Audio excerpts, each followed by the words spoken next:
દાહોદ જિલ્લાના ઝાલોદ તાલુકા પંચાયત કચેરીના કમ્પાઉન્ડમાં આવેલ વીજ વિતરણ પેનલમાં ગત રાત્રે ભડાકો થયો.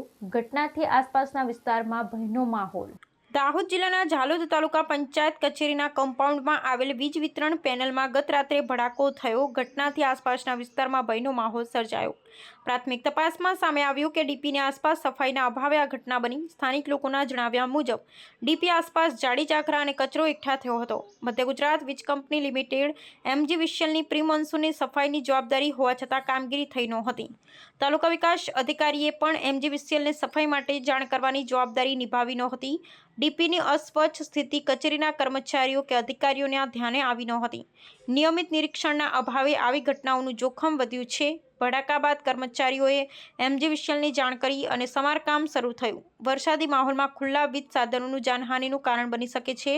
લોકોમાં ચિંતા છે કે મોટી દુર્ઘટના બાદ જ MGVCL અને તાલુકા પંચાયત સફાઈ જાળવણીનું ધ્યાન રાખશે. નાગરિકોની માંગ છે આવી ઘટનાઓ ન બને તે માટે તાત્કાલિક પગલાં લેવાય. ડીપીની સફાઈ અને જાળવણી નિયમિત થાય તે જરૂરી છે. સમયસર પગલાં નહીં લેવાય તો ભવિષ્યમાં મોટું જોખમ સર્જાઈ શકે છે.